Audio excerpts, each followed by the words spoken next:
Assalamualaikum warahmatullahi wabarakatuh. Good morning, ladies and gentlemen.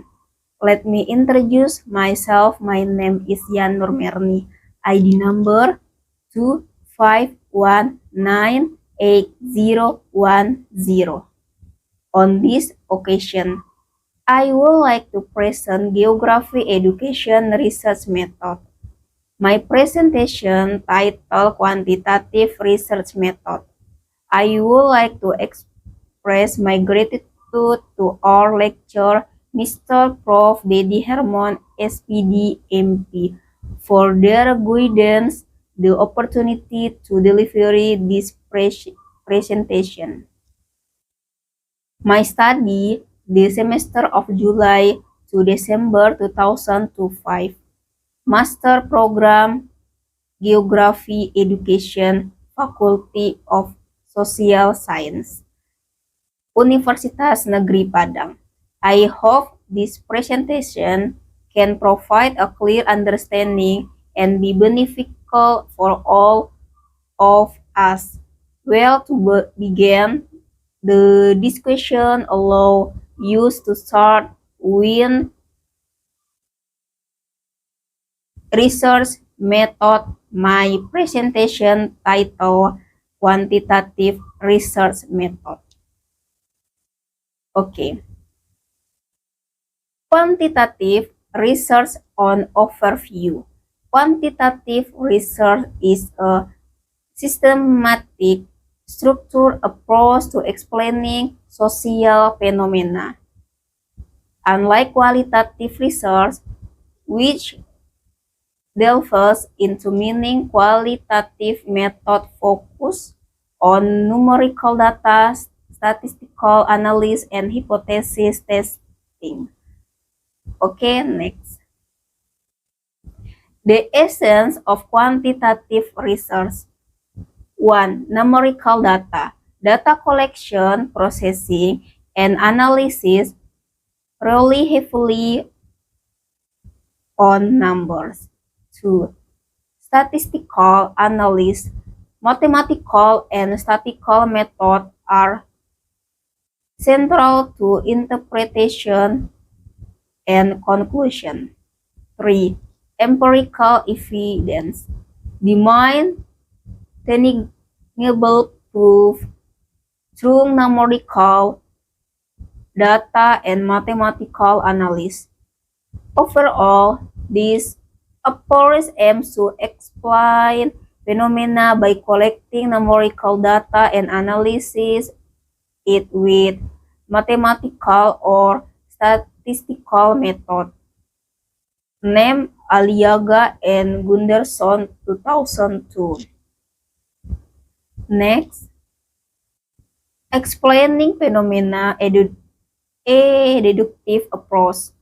Quantitative research explain phenomena using existing theories. Following a deductive pattern from general concept to specific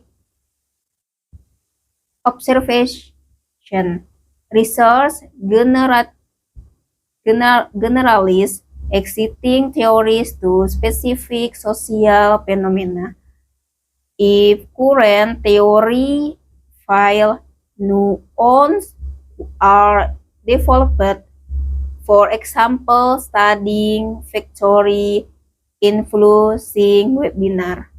Participation in I can use the use and gratification theory to explain motivation. Name Gen 2017. Next. Collecting numerical data, quantitative research relies on numerical to explain phenomena. Even abstract concepts like attitude for belief can be quantified. 1. Gender participation. How many men versus women attend webinar? 2. Professional demographic. One percentage of webinar participants are lecture. 3. Knowledge impact. Does a held webinar increase participant knowledge? Overall, for instance, interest in webinar technology can be measured or an ordinal scale from respondent answers. Okay, next. Mathematical and statistical analysis. Quantitative research aims for generalization, necessitating statistical computation. Large datasets are crucial for population representation. While complex math is involved, software like SPSS, Smart PLS, and AMOS simplify analysis, making it accessible even without being math expert. Understanding the process remains key. Okay, next. When to use quantitative research? Quantitative research is ideal for an answer specific type of research question named most 2010. 1. Quantitative answer. When seeking numerical responses, how many people choose a specific webinar? 2. Numerical change. To accurately study numerical shift as student assessment increase or decrease this semester. 3. Explaining phenomena. To understand factor influencing attitude or trend. What factor affect a commerce adoption? 4. Hypothesis testing. To statistically test hypothesis, is there a relationship between student assessment and social background? Okay, next. Quantitative research method. Once the dedication made to conduct quantitative research, designing the study is the next critical step. Quantitative research primarily used two design types. 1. Experimental design involves controlled conditions to test hypotheses often seen in social science with similar principles to scientific experiments. 2. Non-experimental design, commonly equated with survey research, widely used in social science, and characterized by variant approaches. Okay, next. Experimental design, control, and causality. Experimental design involves control conditions to test hypotheses, allowing manipulation of independent variables to determine cause and effect relationship. 1. Manipulable variable. Independent variable can be manipulated by the researcher. 2. Constant variable. Dependent variables are measured and considered constant. 3. Experimental group. Receive the treatment or manipulation. 4. Control group. Receive no treatment, serving as a baseline.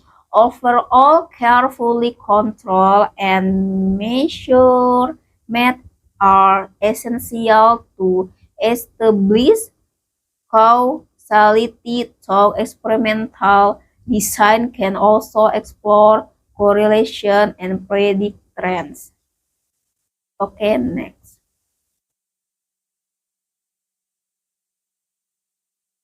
Quasi-experimental design real-world challenge. Quasi-experimental design are used when random assessment to group is not feasible, such as when pre-existing group. Example, student in a class. This limit control over variable and can affect validity. The primary difference from true experimental design lies in subject allocation. Quasi-experimental design use comparison control rather than pure control group, requiring more data to draw acceptable conclusion. Okay, next. Non-experimental design, the power of survey. Non-experimental quantitative research is differs with survey method being the most common in social science. Survey use questionnaires to gather data offering flexibility and speed. 1. Questionnaire based primary instrument for data collection, no often web-based. 2. Large sample size, crucial for generalizability and accurate representation of perception.